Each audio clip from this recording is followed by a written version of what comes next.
Welcome to the Dawson Files, a collection of haunting cases where justice and truth rarely walk the same path. Each story stands alone, yet every investigation reveals another piece of Detective Jack Dawson's world. In these pages, you'll find love, betrayal, guilt, and redemption, the thin line between right and wrong, light and shadow. Enter the case file, and remember, every truth has its price. The morning didn't resemble the ones the city's people were used to. The sky hung low, as if it wanted to touch the ground, and the rain had been falling non-stop since dawn, whipping the streets and washing color from memory. On the road leading to the city's outskirts, a young driver named Michael drove carefully, watching with unease the reflection of headlights on the wet asphalt. He had no other intention than to reach work on time, until something strange appeared ahead on the roadside, a small human shape sunk in mud.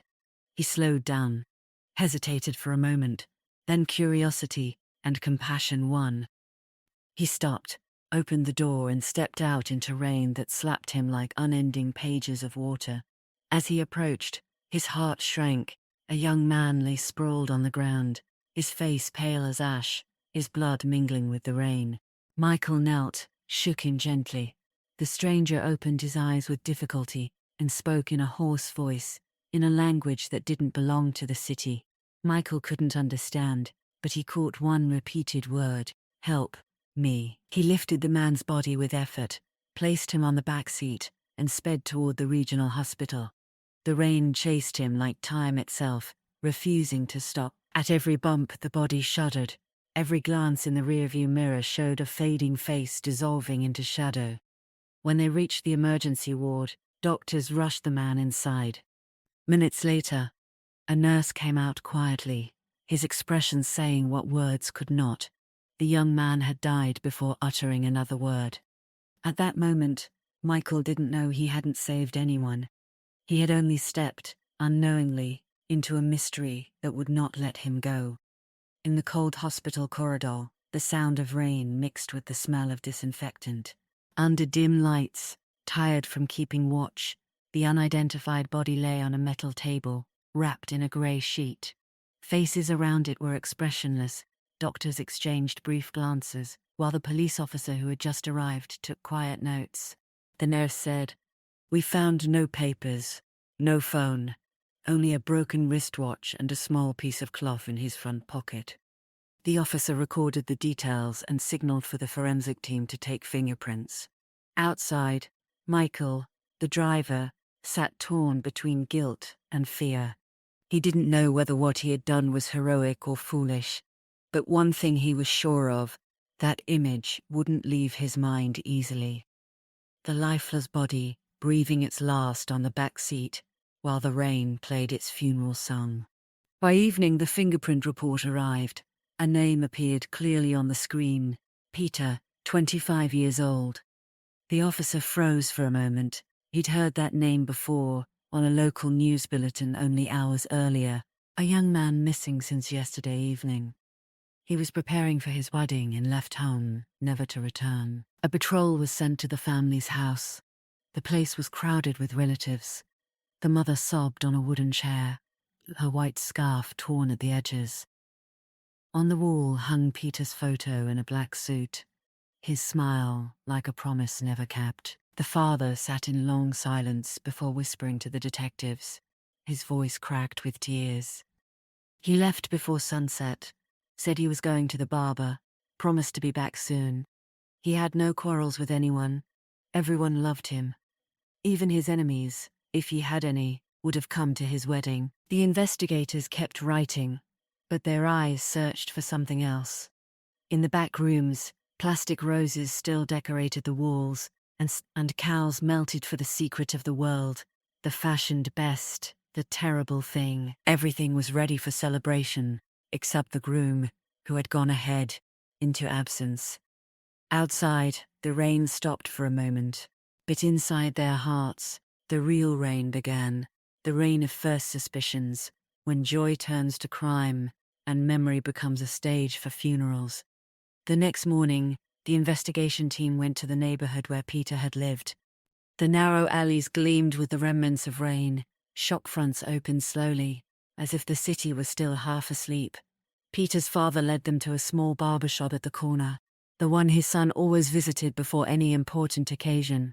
The barber, a man in his 50s with thick glasses, froze when he saw the detectives at the door.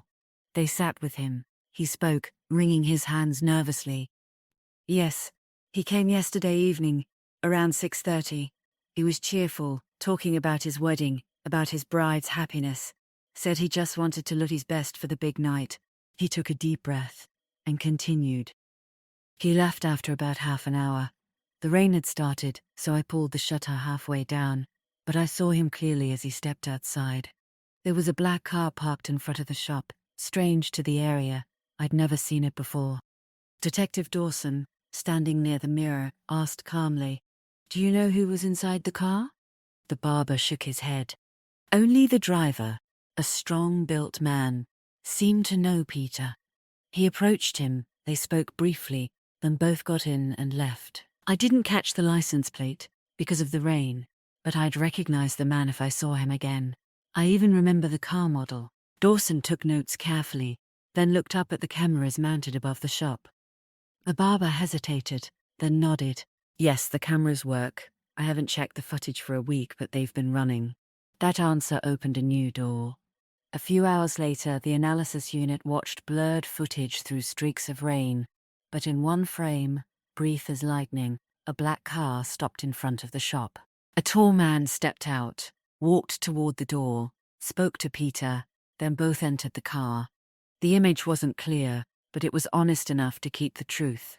The license plate stood out like a name written into fate. That evening, amid piles of paperwork on Dawson's desk, the record finally revealed it. When he read the name, he slowly raised his head and looked at his colleagues. "The car is registered to Samuel Mansfield, the victim's childhood friend." Silence fell. Everyone seemed to recall an old rule that never failed in murder cases. The real killer doesn't always come from the shadows. Sometimes he walks out of old photographs. The next morning, Dawson and his team went to Samuel's house. When the door opened, the man looked pale, his eyes weary, as if he'd carried the weight of a sleepless night. He said to the detectives in a trembling voice, "Yes, I was with him, but only for a short while. He wanted to take a drive before the wedding. Nothing happened."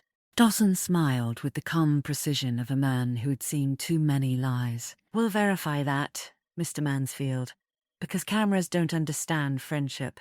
And in Samuel's eyes, at that very moment, a faint shadow passed, one that looked a lot like fear. The investigation office was small, but the air inside felt heavy with questions.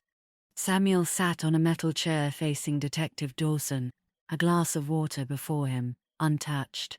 In the corner of the room, a small screen replayed the grainy footage from the barbershop camera. Dawson pointed at the screen, his tone calm but firm. "That's you, isn't it?"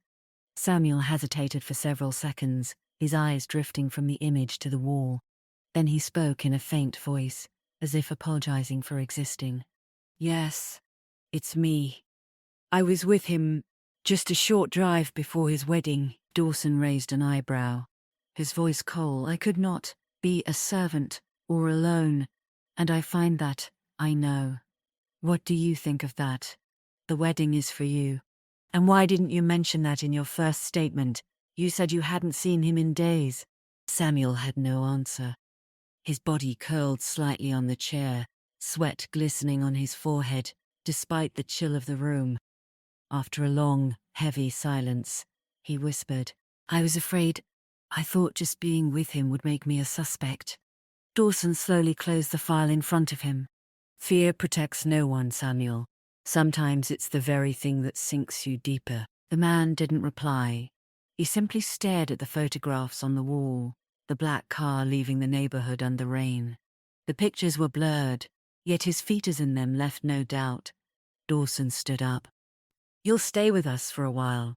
There are details we need to revisit."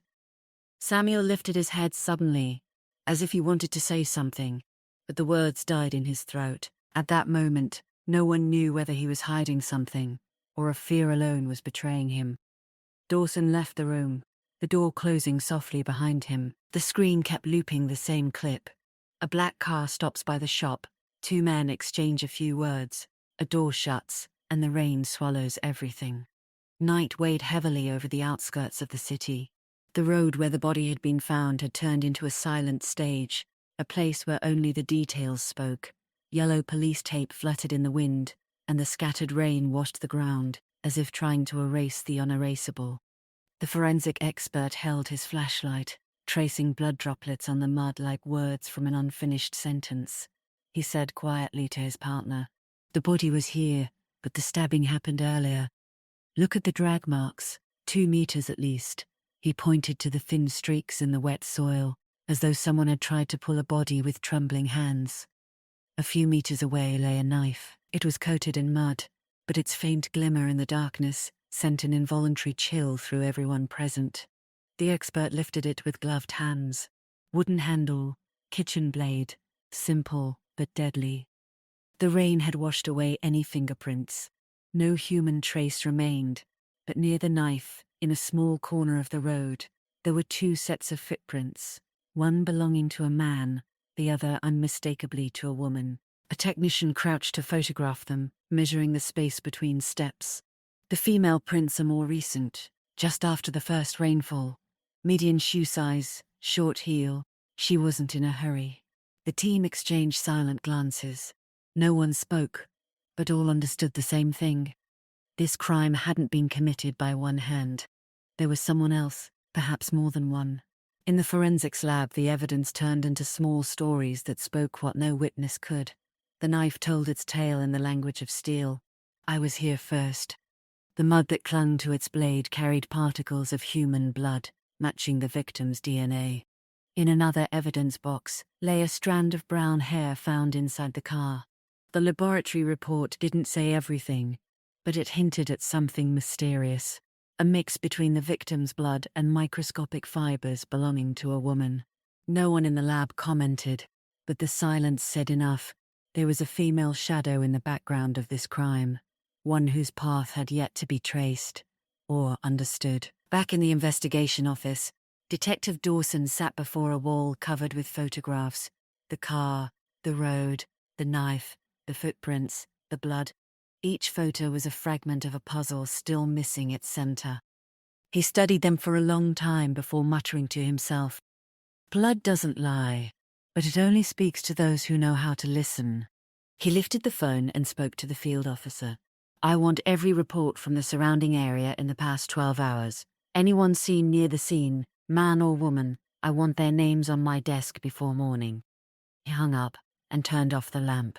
The office sank into darkness. Only the sound of rain tapping against the window remained, like a sad metronome, reminding everyone that truth, however late, can never be washed away. In the crowded working-class neighborhood, where laundry hung between windows like small flags of survival, Detectives Dawson walked slowly through the narrow streets, following the small stories that escaped people's mouths before they were written in reports. The neighbors' faces looked tired, but their eyes said more than their words.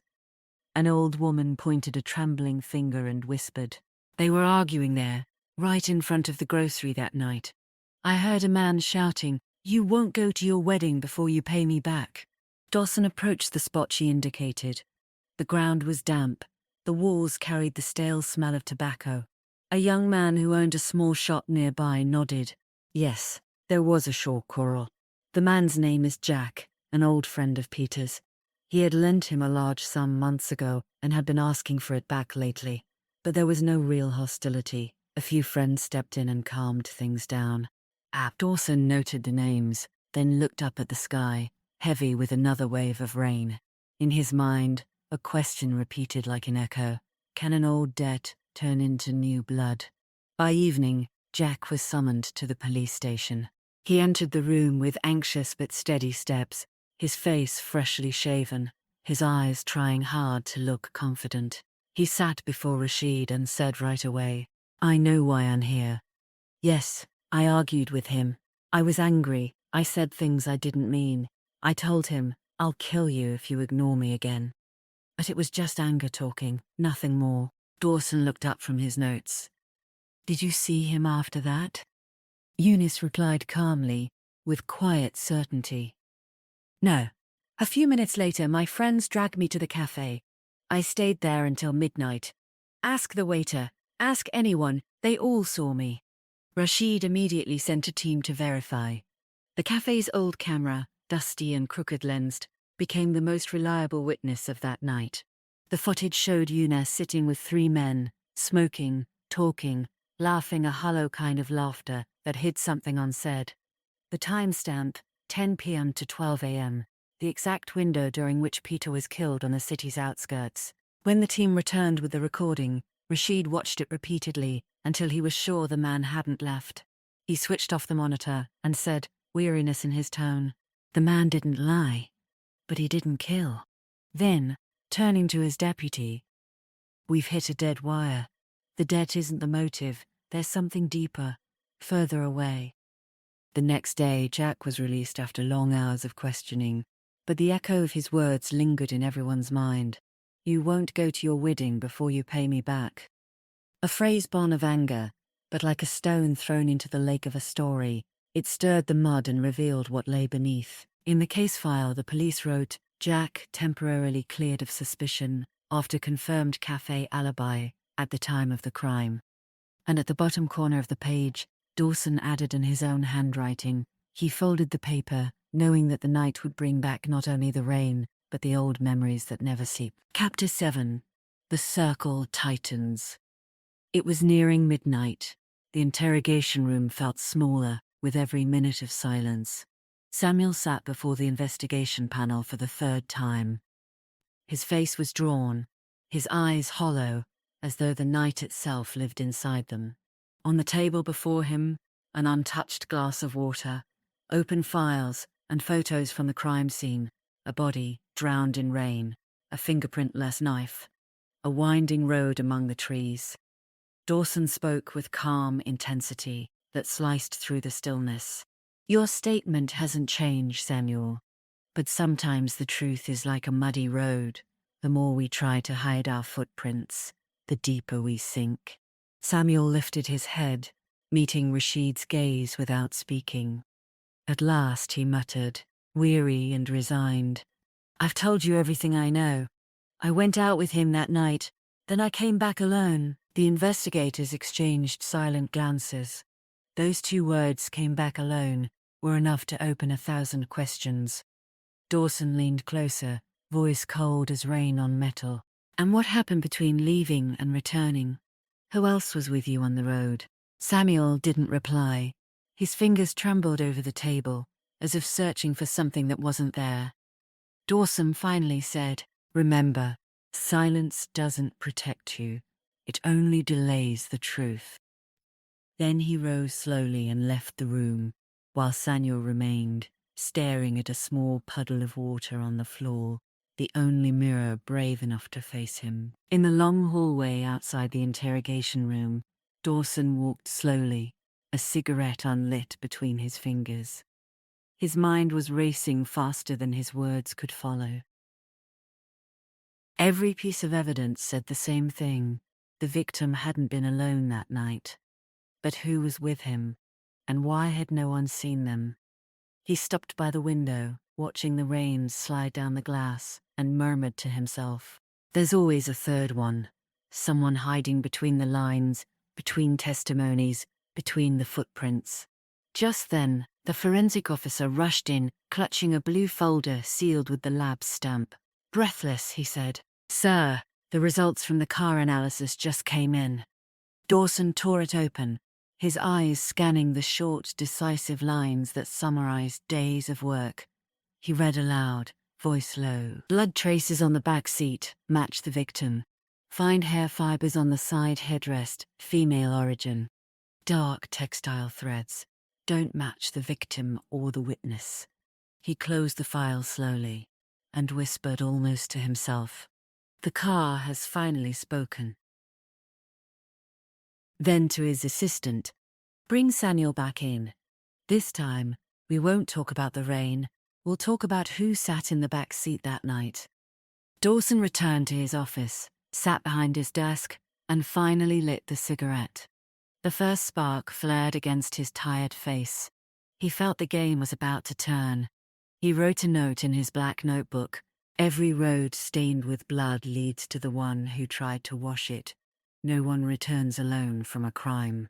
Outside, the rain thickened against the glass, as if whispering a name not yet revealed, a name that would be spoken in the next session, when the evidence would finally confront its owner. Night returned, but this time, it brought no rain, only a heavy stillness like the pause before a storm. On the third floor of the directorate, the lights were still on, and the room that had hosted dozens of interrogations was readying itself for one last session. Dawson sat behind his desk, studying the clear evidence bag that held the dark scrap of cloth. Beside it lay the lab reports, confirming the findings matched those found in the car. All threads now converged on a single shadow, feminine, unnamed, and unseen. Dawson closed the file slowly, then said to his aide, "Bring in Samuel." Samuel entered with hesitant steps, his face exhausted, as if the night itself had taken up residence beneath his eyes. He sat in his usual seat, but this time he didn't try to defend himself. His hands trembled faintly when he spoke. His voice sounded afraid of its own words. Dawson opened the folder and said, "Steady and even. We have the lab results. The blood in your car matches the victim, and the fibers from the back seat match what we collected at the scene. You weren't the only one with him that night, Samuel." "Who was there?" Samuel froze for a moment, then answered in a thin voice that sounded like something breaking inside. "I never meant for anything to happen. I swear I didn't know she'd bring anything with her." He leaned forward, and his voice found an older cadence, like memory pulling him backward. It was close to 10 when she called. I hadn't heard her voice in months, but I knew it at the first whisper, calm in a frightening way, like someone worn out by tears. She said, "Samuel, I need your help. Just once." I thought it was something ordinary, but she knew exactly what she wanted. He paused, running his palm over his face as if to wipe away a stubborn memory, then continued.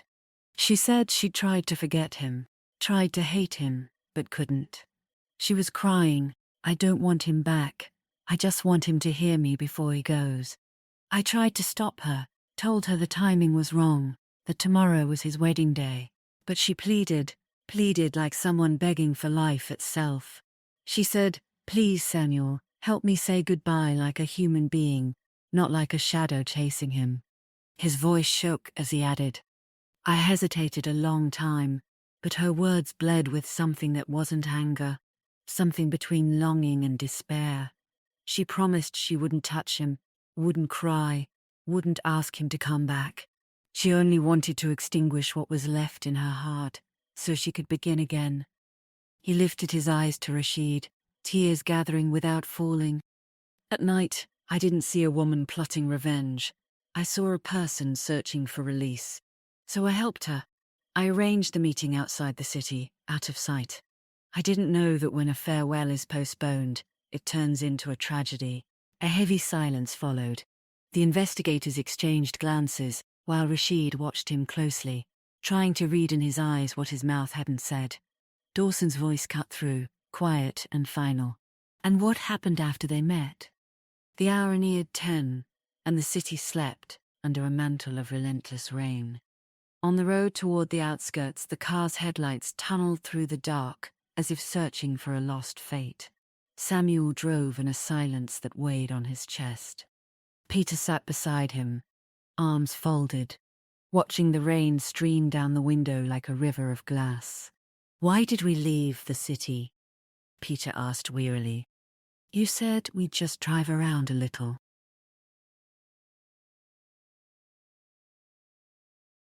"Just a quiet spot to breathe," Samuel said, eyes forward.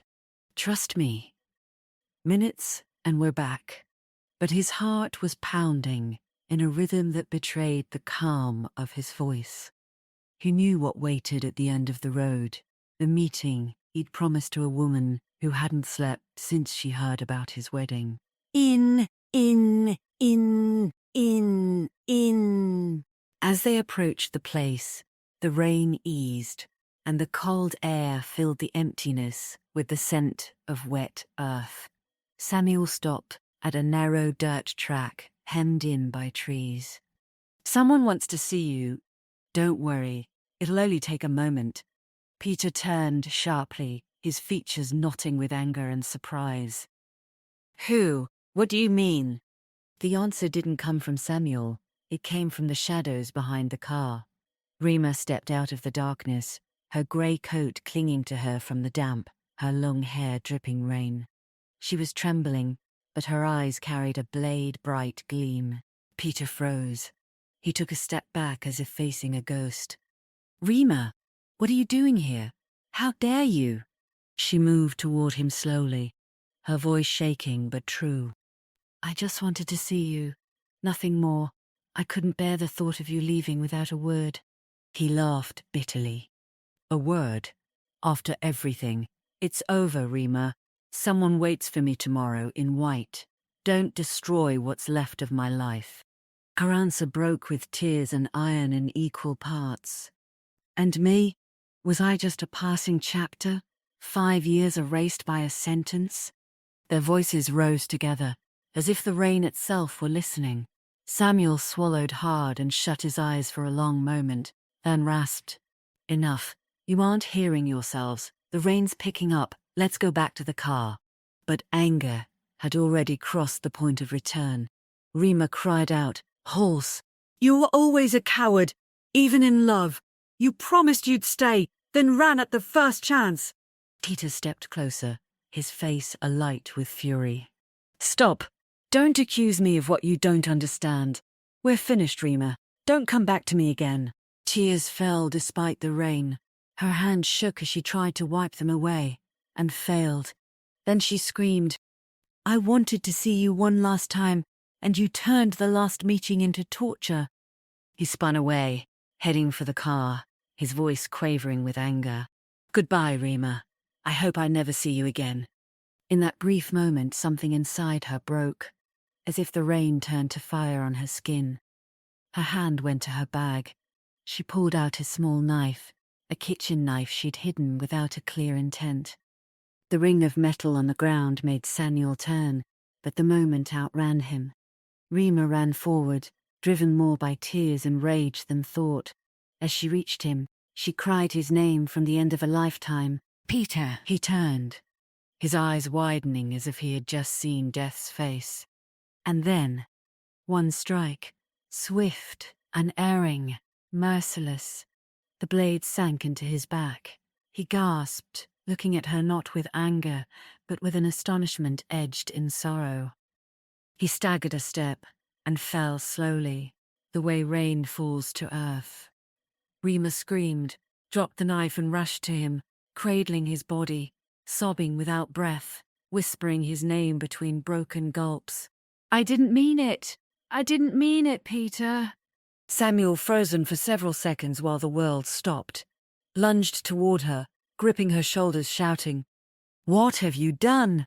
Rima, what have you done?" But she didn't answer. She stared at her blood-smeared hands as if they no longer belonged to her. Moments later, she rose unsteadily, backed away, and ran into the rain, vanishing into the dark, leaving behind the knife, the blood, and a friend too stunned even to know where to start screaming. At daybreak, the body was found at the edge of the same road Michael had driven the night before. The rain had washed away the blood, but it couldn't erase the single wound that split memory in two. Samuel's later statement read like a confession of helplessness. They talked for minutes, then the voices rose. I tried to intervene, but the rain was louder than their shouting. I heard a sudden movement, then absolute silence. When I reached them, he was on the ground, and she was staring at her hands, as if she didn't know who had stabbed him. She ran before I could say a word, leaving me there between blood and rain. 3 days of searching later, They found Rima in a small apartment in an old quarter near the university, the place where everything had begun and ended. When they opened the door, she was sitting on the floor, clutching her grey coat to her chest. On the table, an old photo of Peter, Rima, and Samuel together. She stared at it with eyes emptied of light. She didn't resist as they approached. She lifted her hands quietly, whispering through tears, "I didn't want to kill him. I just wanted him to believe I still loved him." During questioning, her words came in fragments, like a dream told from far away. "I wanted one last meeting, just a goodbye, but he looked at me as if I were a stranger. I hated that look more than death itself. When he turned his back, it felt like the whole world turned with him." She was silent a long time before adding, hopelessly, "The knife wasn't for him, it was for me, to protect me from him, or from myself, I don't know. But it did what I couldn't do in years." The silent trial weeks crawled by. The case became the city's favorite rumor. A groom killed on the eve of his wedding by an old love, a friend crushed between guilt and innocence, and a young woman dragging a chain made of memory. The courtroom was packed. People came to witness an ending, as if watching a film whose final scene they already knew. Rima entered, pale, in a grey dress. She glanced toward Peter's father in the front row, but he never lifted his eyes to her. When the judge asked, "Do you confess to the charges?" she said, "I confess that I loved him, and that I lost my mind when he turned his back on me. As for murder, it was the last thing I ever wanted." The sentence, 20 years in prison. But in the eyes of those present, there were no winners. Everyone had lost something in this story. Love, friendship, trust.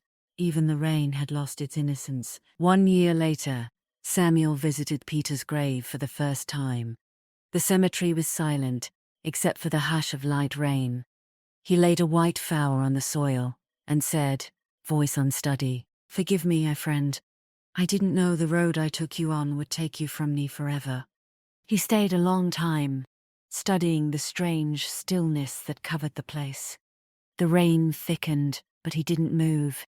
He remained, as if waiting for a forgiveness that never came. In the city, no one remembered the details as they truly happened. But when winter nights brought downpour, people still spoke of the groom who was never wed, and the love that was stabbed from behind. Rima served her years in the quiet prison on the city's edge. Her behavior was exemplary. She didn't complain. She spoke little. She spent her time in the small library, or writing letters she never sent. One winter night, she asked for paper and a pen and sat by the barred window, writing in a neat, hesitant hand. To Peter, "I don't ask for your forgiveness, for life has already forgiven me by keeping me alive to remember. Every day here is my punishment, because memory is not dimmed by these walls. The rain returns each year, but I don't wait for it like I used to. I've learned that some clouds bring not mercy, but regret." When she finished, she folded the letter carefully and tucked it into an old book from the prison library, between pages titled On Love and Loss. No one knew afterward whether she had cried, or managed, at last, a small, tired smile.